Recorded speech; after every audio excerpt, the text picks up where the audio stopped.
I am Jesus Figueroa at Dysfunctional of Dysfunktional.com, and today I'm going to get to chat with Carolina Costa, the director of photography for Wander Darkly. In Wander Darkly, a traumatic accident leaves a couple, Adrienne and Matteo, in a surreal state of being that takes them on a disorienting journey through the duality of their shared moments.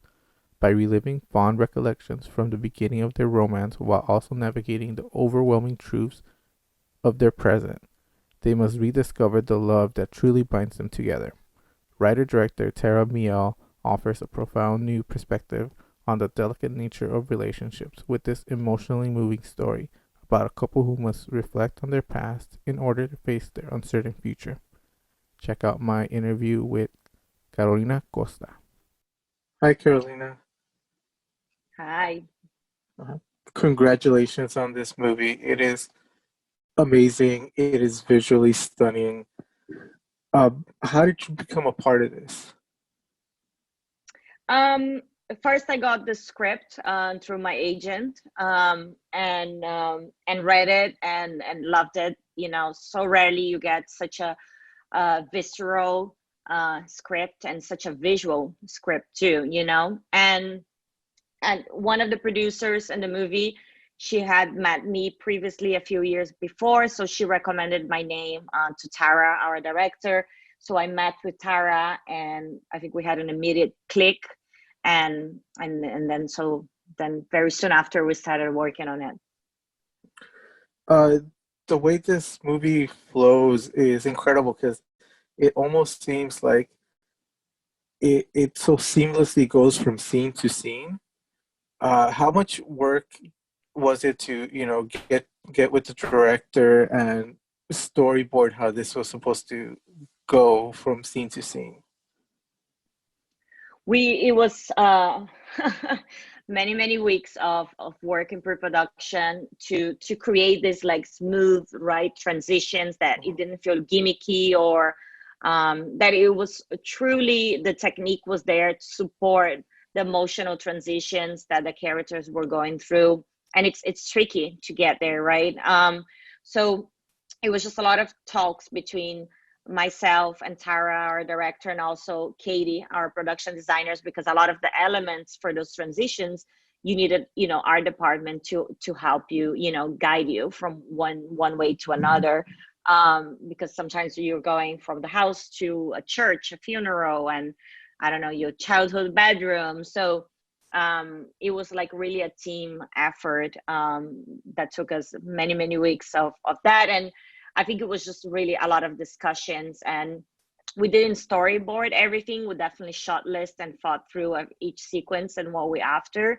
Um, but we did storyboard some of the most complex sequences in terms of transitions, particularly the ones that we needed.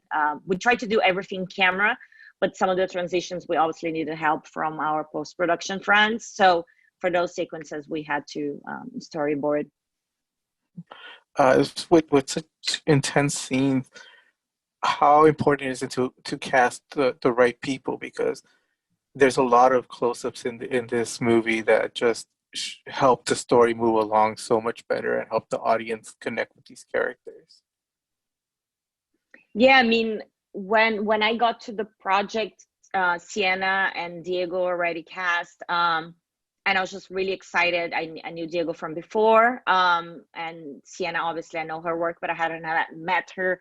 So I was really excited to work with them. But really, it was when I was on set that I realized how fantastic actors both of them are. You know, with Sienna, we had the camera like pretty much 360 following her around with like a foot distance, and I had like a 16 millimeter lens, and to see her connect with those emotions and act and have a camera right there on her face, it really was quite something. You know, I hadn't experienced anything like it, and she both do such a great job.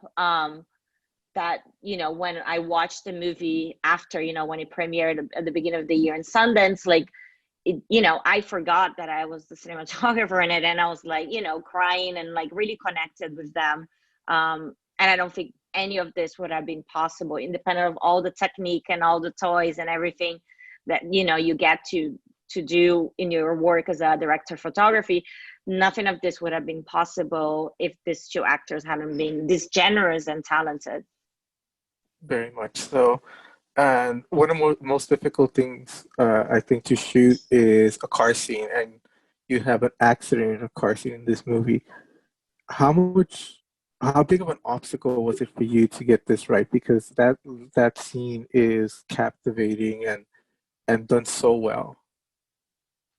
Yeah, thank you for saying that. It was hard to get to that concept, how are you going to shoot it. We looked at so many, Tara and myself, we looked at so many movies, and what we realized in car crashes and accidents in general and car stuff, right, that you have so many cuts, like, because it's an action sequence, right? So that's what it's expected. So many different camera angles and so many different cuts. And Tara really wanted to go against that, because this is a movie that you're constantly with them, with their emotions, right? So we had to think, like, how can we tell this as if you were sitting in the back seat with them, right? You're participating in the argument and you didn't expect that other car to come, right? That surprise, and then it shatters everything else. So it was really tricky, and like to come up with it conceptually. And once we did that, then we put all of our heads together, and then we found, like, all the technical elements to be able to support that, right? But I think the hardest part is to get to that conceptually. And what we did is that, the beginning of the movie, it's like pretty static camera, right? And that first movement is that pan, right, from Sienna to Diego, and that's when the car crashes. And we love the idea that that first moment that finally the camera moves, it's when somewhat, it gets stopped by what's happening in real life. Oh, since you've seen this movie already again, when you go back and look at it, is there anything that you feel really proud of? Any scene that you really enjoyed watching now that it's completed? I mean, there's so many, because there's so many challenges for sure. The car crash. I when we watched the Sundance, people like went like, like nobody really expected, and I was like pretty happy about that. I mean, most definitely anything with the water and the dolphins. I mean, just to get those images. I mean, those dolphins are real, right? Um, so just to go out and look for the dolphins, and then the actors get into that emotion, and it's the sun is rising. There's just something so beautiful and magical about it that I'm just extremely proud that we just really went for it, right? We're not scared of, like, just like going and finding dolphins, because that's what the script said. um and also there's another sequence that I'm really proud of, which is 45 minutes into the movie, and they go to see the fortune teller. It's a day scene, and then they walk out of the house and they're fighting from the night of the accident. It's night, and then the camera goes into like a street lamp that it's blinking, and then you come out of it, and in your lack mine, and you come back. That is such a big challenge, and technically to do it, for the actors as well. There's so many different parts and beats of their emotions, and the history of their relationship. And for us, technically, it was super hard to achieve, but I'm extremely proud of it, because yes, there is this whole big apparatus technically to make it work, but when you're watching it, you just like going with it, right, with the emotion. And I think that's the most, when the technique disappears right behind what's really trying to say.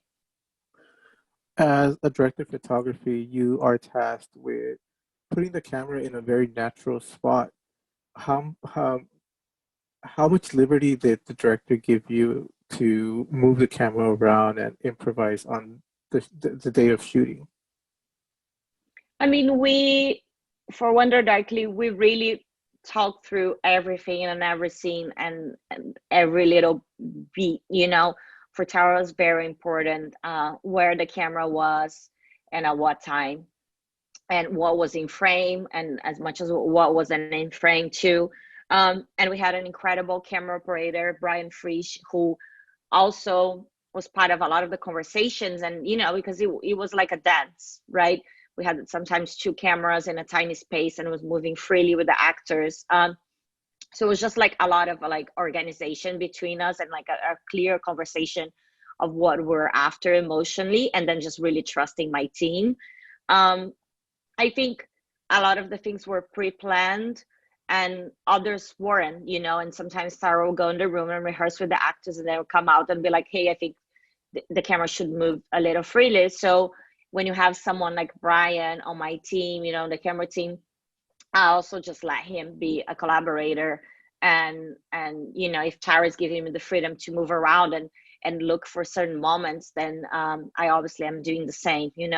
And I think that that's the best way, is just to find the right collaborators in your team that can embark in this journey. So when the director wants to like throw away like that plan of like very specific shots and want to improvise with the actors, you need to have a team that will be able to follow suit. Well, I feel like you did magnificent in this. It goes very well with the soundtrack. It seems like you had the audio there because that camera moves smoothly with the soundtrack. So congratulations on this, and I hope to see Thank you. more projects from you. Thank you. Sienna Miller and Diego Luna star in Wander Darkly in select theaters and on demand December 11th. Check out more of my stuff on dysfunctional.com. Follow me on social media at Dysfunctional on Twitter, Instagram, Snapchat, Dysfunctional LA on Facebook, youtube.com/dysfunctional, twitch.tv/dysfunctional, my subreddit r/dysfunctional, and on Discord, which is on my social media. Have a good one, guys.